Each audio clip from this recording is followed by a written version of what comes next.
Sir आज तो लंबी लिस्ट है स्टॉक्स की, फोकस की, बताएं कौन से स्टॉक्स आपने आइडेंटिफाई करें आज? जितने चाहिए होते हैं दीप। सबसे पहले भेल के फ्यूचर्स में बिकॉली करने की राय, और नंबर्स हर एक पैरामीटर पर काफ़ी कमज़ोर आते हुए दिखे हैं भेल के। ऑपरेटिंग लॉस 364 करोड़ का है, लॉस 350 करोड़ का है। मतलब किसी भी तरीके से आप देखें तो भेल में आपको नंबर्स बहुत ही ख़राब नज़र आएंगे और इसके दम पर पिटाई होना तय है। हालांकि स्टॉक नतीजे के पहले थोड़ा ठंडा रहा है, शुक्रवार को 2% नीचे बंद हुआ है, पिछले 4-5 ट्रेडिंग सेशन में 4-1% घटा भी है। फिर भी मुझे लगता है थोड़ा और घट सकता है। ऑर्डर बुक ठीक है 1 लाख करोड़ के आसपास के, लेकिन बाकी पैरामीटर्स पर और जिस तरह से कॉस्ट बढ़ती हुई दिखी है, खर्चे बढ़ते हुए दिखे हैं, मुझे लगता है स्टॉक थोड़ा कमज़ोर हो सकता है। अब यही कि कैपिटल गुड शेयरों में, डिफेंस से रिलेटेड शेयरों में थोड़ी बहुत खरीदारी निचले स्तरों पर, पावर से रिलेटेड शेयरों में तो थोड़े निचले स्तरों पर खरीदारी तो आएगी। गैप से न खुले, मौका मिले तो बेचिए। 101 के स्टॉक लॉस के साथ 96 और 94 के टारगेट, ये सारे हैं फ्यूचर्स के लेवल। तो पहला स्टॉक है आपका भेल। दूसरा है बैंक ऑफ बड़ौदा के फ्यूचर्स में बिकवाली करने की राय। नंबर्स हर एक पैमाने पे उम्मीद से थोड़े से कमज़ोर दिख रहे हैं, इंटरनल्स थोड़े से वीक है, मार्जिन 3.25% के आसपास आए नेट इंटरेस्ट मार्जिन, और मैनेजमेंट ने गाइडेंस दिया 3.3% के आसपास मेंटेन करने की कोशिश करेंगे। लेकिन स्लिपेजेस, प्रोविजनिंग थोड़ी सी बढ़ती हुई दिखी है। एसबीआई के आज सारे डाउनग्रेड्स ही आए हैं। बैंक ऑफ बड़ौदा भी मुझे लगता है थोड़ा और प्रेशर में रह सकता है।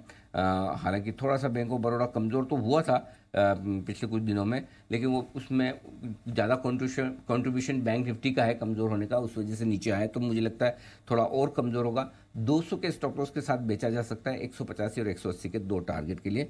तो दूसरा स्टॉक है बैंक ऑफ बड़ौदा, और ऐसा लग रहा है मुझे बी लेटर वालों के लिए दिन ज़्यादा ठीक दिख नहीं रहा। तीसरा स्टॉक है दीप, बालकृष्ण इंडस्ट्रीज़ के फ्यूचर्स में। यहाँ पर भी बिकवाली करने की राय, जहाँ एक और दूसरी टायर कंपनियों के दमदार नतीजे आते हुए दिख रहे हैं। बालकृष्ण के नंबर थोड़े से ढीले हैं हर एक पैरामीटर पर।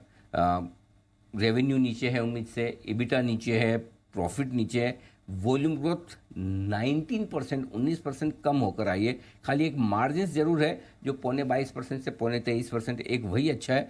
रियलाइजेशन 1.5% तिमाही दर तिमाही घटा है, वॉल्यूम्स 19% साल दर साल घटे हैं। तो बालकृष्ण इंडस्ट्रीज भी मुझे लगता है कि कमज़ोर हो सकता है।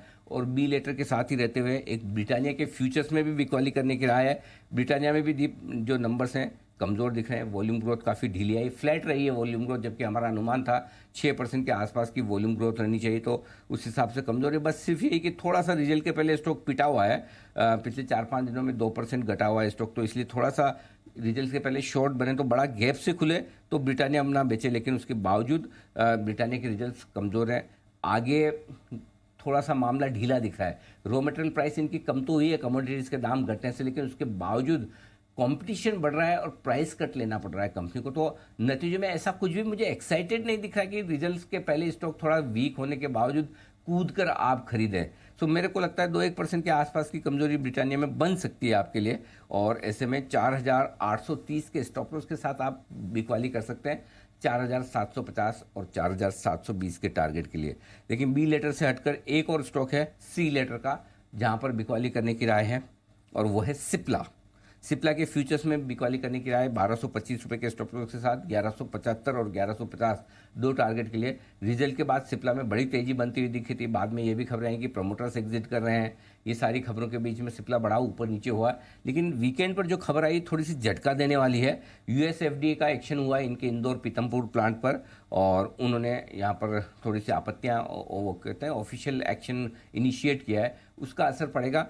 ज़्यादा गैप से खुल जाए तो ना बेचें। उसकी रीज़न ये है कि फार्मा शेयरों में खरीदारी का माहौल है, थोड़ा नीचे से खरीदारी आ सकती है। इनफैक्ट दीप आज एक बढ़िया ट्रेड बन सकता है। हालांकि लुपिन पे भी ज़्यादातर डाउनग्रेड्स आए हैं आज, लेकिन मुझे लगता है कि लुपिन बाय सिप्ला सेल ये एक बढ़िया ट्रेड बन सकता है अगर किसी को पेयर ट्रेड बनाना हो, और दोनों में अगर लुपिन में ज़्यादा गैप अप ओपनिंग ना मिले और सिप्ला में ज़्यादा गैप डाउन ओपनिंग ना मिले, अगर किसी को फार्मा में एक अच्छा पेयर ट्रेड करना है तो शॉर्ट सिप्ला लॉन्ग लुपिन भी आज के लिए बन सकता है। जी दीप। बिल्कुल, तो चलिए बी लेटर के स्टॉक्स के लिए तो आज खराब दिन होने वाला है, एक सिप्ला भी उसमें रोल कर दिए, बट ज़्यादातर कमज़ोर नतीजों का ही रिएक्शन और खबरों का भी आपको इम्पैक्ट आते हुए दिखेगा।